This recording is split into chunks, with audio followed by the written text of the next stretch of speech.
अस्सलाम वालेकुम। आज की वीडियो में हम करेंगे factorization by middle term break कि आपके पास जो भी क्वाड्रेटिक एक्सप्रेशन या इक्वेशन गिवन है उसकी मिड टर्म ब्रेक कैसे करते हैं और उस एक्सप्रेशन को कैसे फैक्टराइज करते हैं। तो बेटा फैक्टराइज स्टार्ट करने से पहले आपको कुछ बातें पता होनी चाहिए। फैक्टराइजेशन हम क्वाड्रेटिक इक्वेशन पे या एक्सप्रेशन पे करते हैं। क्वाड्रेटिक एक्सप्रेशन वो एक्सप्रेशन होता है जिसमें हाईएस्ट पावर किसी भी एक्सप्रेशन की जिसमें वेरिएबल की पावर 2 होती है, जैसे ये है। तो आपको कंफर्म कर लें, पहले मेक श्योर कर लें जब भी factorization by middle term break start कर रहे हैं तो आप ये श्योर कर लें कि क्या आपकी एक्सप्रेशन की अरेंजमेंट ठीक है।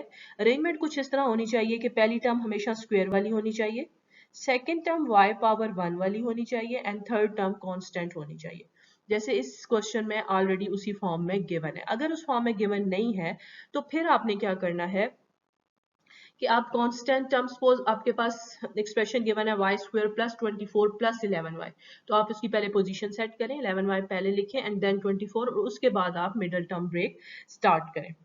तो ये तो हो गया आपके पास क्वेश्चन स्टार्ट करने से पहले के टिप्स। अब जब हम मिडिल टर्म ब्रेक स्टार्ट करेंगे तो हमने क्या करना है, हमने सबसे पहले ये चेक, पहले आप तो ये देखें कि आपके टॉपिक का नेम क्या है, middle term break. It's mean के जो कुछ भी होना है वो मिड वाली टर्म के साथ होना है। जैसे हमारी मिड वाली टर्म यहाँ पे 11y है कि मिड टर्म को क्या करना है, ब्रेक करना है। अब ब्रेक किस तरह कर सकते हैं हम इस 11y को, इस 11y को ब्रेक करने के लिए हमारे पास एक मेथड या रूल है जो आपने अपने माइंड में बस फिक्स कर लेना है कि इसके अच्छा ये टिप्स हैं, इस तरीके से हमने इसको ब्रेक करना है। हमने 11y को इस तरीके से ब्रेक करना है। ब्रेक आप ऐड या सब्ट्रैक्ट करके करते हो, ठीक है। ऐड करते हो दो नंबर्स को या सब्ट्रैक्ट करते हो। वैसे तो 10 और 1 को ऐड करो तब भी 11 आ रहा है, आप 9 और 2 को ऐड करो 11 आ रहा है, 15 माइनस 4 करो 11 आ रहा है। हम अपनी मर्जी से नंबर्स नहीं लेके ब्रेक कर सकते, हमने वो दो नंबर्स लेने हैं जो प्लस या माइनस होके मिड वाली टर्म तो आ रही हो लेकिन वो दो नंबर मल्टीप्लाई होके आपको कांस्टेंट टर्म भी दे रहा हो। जैसे हमारे पास यहाँ पर कांस्टेंट टर्म क्या है, 24। तो इट्स मीन कि हमें मिड टर्म ब्रेक करने से पहले 24 के वो मल्टीपल्स देख लेने हैं कि जो आपके पास 24 दे रहे हैं, मतलब फैक्टर्स आपको देखने हैं। तो 24, तो मैं पहले आपको 24 के फैक्टर्स बता दूं। एक है 24 इंटू 1, ये दो नंबर्स हैं जो आपको मल्टीप्लाई होके 24 दे रहे हैं। सेकंड इसके मल्टीपल्स 12 इंटू 2 24, 8 इंटू 3 24, 6 इंटू 4 24। इसके बाद वाले नंबर्स वापस रिपीट होना शुरू हो जाते हैं, mean 3 into 8, 2 into 12 like this. अब मैंने आपको क्या कहा था, हमने मिड टर्म ब्रेक उन दो नंबर्स को ब्रेक करके करना है जो मल्टीप्लाई होके कांस्टेंट टर्म आए। तो देखो क्या 24 और 1 को ऐड करके 11 आएगा, क्या मिड टर्म बन रही है हमारी।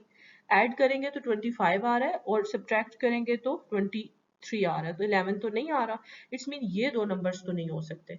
फिर 12 और 2 को ऐड किया 14 आ रहा है, माइनस किया 10 आ रहा है, तो ये दो नंबर्स भी नहीं हो सकते।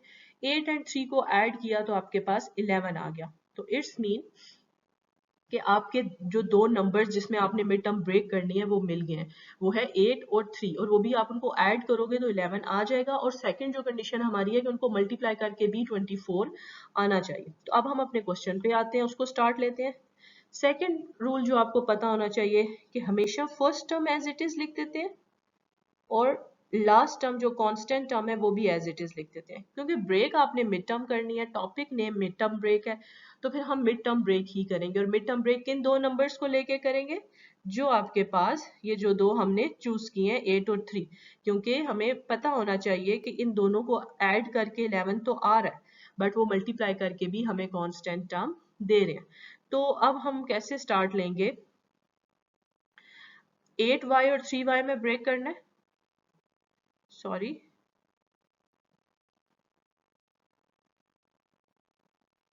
8y 3y। मैं साइंस नहीं लगा रही, साइंस इसलिए नहीं लगा रही ताकि मैं आपको सिखा पाऊं कि साइंस क्या देख के लगाने हैं।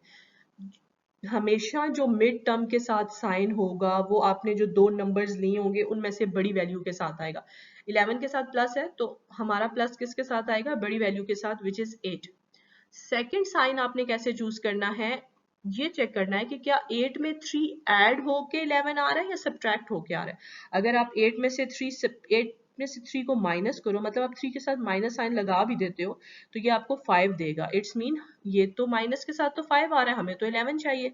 एंड देन फिर आप 8 के साथ 3 के साथ ऐड का साइन लगाओगे तो ये आपके पास 11 दे रहा है। तो आपको साइन डिसाइड हो गए कि दोनों टर्म्स के साथ प्लस आ रहा है। बड़ी वाली टर्म के साथ वो साइन आता है जो मिड में साइन होता है क्वेश्चन के, और सेकंड आपने खुद डिसाइड करना होता है कि वो क्या वो नंबर आ रहा है ऐड या सब्ट्रैक्ट करके, उसके अकॉर्डिंग। नेक्स्ट स्टेप ये है कि आपके पास ग्रुपिंग में कॉमन लेना। फर्स्ट टू में से कॉमन लेते हैं, लास्ट टू में से कॉमन। फर्स्ट टू में कॉमन क्या आ रहा है, y which is equal to, अब जब देखो y जब कॉमन ले लोगे तो यहाँ पे क्या रह जाएगा, just y and plus 8। Second two में से जब कॉमन लेते हो तो उसमें जस्ट 3 कॉमन आ रहा है, तो बाकी क्या रह जाएगा, y प्लस 8। आपको कैसे पता चलेगा कि आपने जो दो नंबर चूज किए हैं वो ठीक चूज किए हैं, कि आपके पास ये जो ब्रैकेट्स के बाद अंदर जो ये टर्म आपके पास आई है, ये y प्लस 8 y प्लस 8, ये टर्म जो है वो सेम होनी चाहिए, सेम विद साइन आल्सो। ऐसा नहीं कि एक में प्लस आ रहा है और एक में माइनस आ रहा है। देखो अब दोनों सेम है तो इट्स मीन आपने जो ऊपर वाले फैक्टर्स फाइंड किए हैं वो ठीक किए हैं। नेक्स्ट स्टेप में अब ये दो टर्म्स में कन्वर्ट हो गया, तो इन दोनों में कॉमन क्या आ रहा है, y प्लस 8। इस फर्स्ट ब्रैकेट में से भी, फर्स्ट टर्म में से भी y प्लस 8 कॉमन आ रहा है, दूसरी में से भी y प्लस 8, तो यहाँ क्या रह गया, ओनली y, और यहाँ पे क्या रह गया, only plus 3। So this is your middle term break. आपने इसको कंप्लीट फैक्टराइज कर लिया। कम टू द नेक्स्ट, ये वो क्वेश्चन था जो मैंने आपको करवाया जिसमें सारे प्लस वाले साइन थे। अब नेक्स्ट एग्जांपल में देखें माइनस के साथ, कि आपको पता हो कि माइनस के साथ इसको कैसे कन्वर्ट करते हैं। तो फर्स्ट थिंग जो आपने देखनी है, 12 के multiples, 12 into 1 12, 6 into 2 12, 4 into 3 12। I think इससे ज्यादा नहीं है, वापस वही रिपीट हो रहे होंगे, 3 into 4 and 2 into 6। Next step आपने क्या करना है, ये चेक करना है कि जो हमारी मिड वाली टर्म है कि वो क्या, उसका कोफिशिएंट क्या है, यहाँ पे 1। जब कोई भी कोफिशिएंट नहीं होता तो वो 1 होता है। तो क्या वो जो नंबर्स हमने निकाले हैं उनमें से 1 किस पे आ रहा है, 12 और 1 को जब आप ऐड करोगे तो क्या आपके पास 1 आता है, नहीं, 13 माइनस करके 11 ऐड करके 13 आ रहा है, तो ये तो नहीं हो सकता। 6 प्लस 2 को ऐड करें 8, माइनस करें तो 4, 1 तो ये भी नहीं दे रहा। 4 और 3 को ऐड करें तो 7, लेकिन जब आप माइनस करोगे तो वो आपके पास 1 आ रहा है। क्लियर, हमने वो दो नंबर्स चूज कर लिए। अब वही स्टेप्स, फर्स्ट वाली term as it is a square वाली, and then constant as it is. Numbers कौन से हैं, 4a एंड 3a। देखो a को ब्रेक कर रहे हैं तो उसका जो वेरिएबल है वो साथ उसी में ब्रेक करना है, 4 और 3 नहीं जस्ट लिखना। जैसे लास्ट एग्जांपल में मैंने y दोनों के साथ लिखा था। अब साइन कैसे करेंगे, मैंने बताया है, जो यहाँ पर मिड में साइन होगा वो इन दोनों में से बड़ी वैल्यू के साथ होगा। तो बड़ी वैल्यू के साथ कौन सा साइन आ जाएगा, माइनस का। 4 और 3 में बड़ी वैल्यू आपकी माइनस है।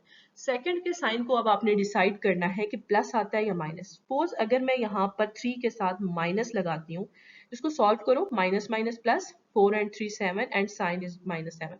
तो ये तो पॉसिबल है ही नहीं कि आप इसको यहाँ पे 3 के साथ माइनस लगाओ और उसकी मिड टर्म ब्रेक ठीक हो जाए, क्योंकि हमें तो 1 चाहिए। तो अगर -4 के साथ +3 करते हैं तो ये आपके पास -1 आ जाएगा। इट्स मीन कि मैंने डिसाइड कर लिया कि 3 के साथ प्लस साइन करेंगे तो फैक्टर्स ठीक बनेंगे। -4 + 3 is equal to -1। Okay, next वही स्टेप, फर्स्ट टू में से कॉमन a -4, नेक्स्ट टू में से कॉमन 3 कॉमन आ रहा है, a -4। हमारे फैक्टर्स ठीक बने हैं क्योंकि यहाँ भी a -4 आ रहा है और यहाँ पे भी a -4 आ रहा है, और वो a -4 हम लास्ट स्टेप में कॉमन ले लेंगे तो बाकी रह जाएगा a + 3। इसके बाद एक और एग्जांपल है जिसमें माइनस कॉमन लेना पड़ेगा एक पॉइंट पे, तो वो मैं एग्जांपल स्टार्ट लेती हूँ। फर्स्ट थिंग आपको क्या करना है, 8 के फैक्टर्स निकालने हैं। 8 के फैक्टर्स क्या हो गए, 8 इंटू 1, 4 इंटू 2, और यही है 8 into 1 9 and 8 plus 1 9 and 8 minus 1 7, तो हमें तो 6 चाहिए।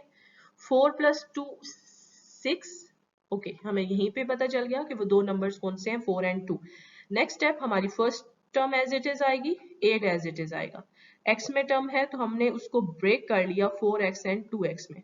साइन कौन सा आएगा, 6 के साथ माइनस है, बड़ी वैल्यू के साथ हमारे पास माइनस का साइन आएगा, तो 4 और 2 में बड़ी वैल्यू कौन सी है?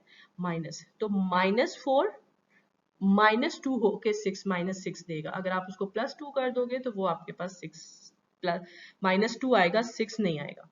फर्स्ट 2 में से कॉमन x, x -4। मैंने फर्स्ट एग्जांपल में आपको कॉमन लेते वक्त बताया था कि जो यहाँ पे मिड में साइन आता है वही साइन यहाँ लगाते हैं। पिछले दोनों क्वेश्चन में प्लस आ रहा था, लेकिन यहाँ पर माइनस आ रहा है, तो माइनस की वजह से एक तो इन दोनों में 2 कॉमन आ रहा है, लेकिन माइनस की वजह से क्या होगा, अंदर वाली टर्म्स के साइन चेंज हो जाएंगे, क्योंकि आप माइनस कॉमन ले रहे हो तो वो +8 -4 में कन्वर्ट हो जाएगा। तो देखो आपके फैक्टर सेम आए हैं, माइनस कॉमन लेने से वो 8 का साइन चेंज हुआ, और वो चेंज होना था क्योंकि आपके फैक्टर्स जो सेम होने थे। क्योंकि आप को कैसे पता चलता है कि आपका क्वेश्चन जो है वो आप ठीक कर रहे हैं या नहीं? अगर यहाँ पे साइन नहीं लगाते आप 2 के साथ, अंदर प्लस आता है, तो इट्स मीन कि आपने कहीं ना कहीं कोई मिस्टेक कर दिया। लास्ट स्टेप x -4 को कॉमन ले लिया एंड रिमेनिंग आपके पास रह गया x -2। होप आपको समझ आ गए हो कि कैसे मिडिल टर्म ब्रेक करनी है इन 3 एग्जांपल्स से।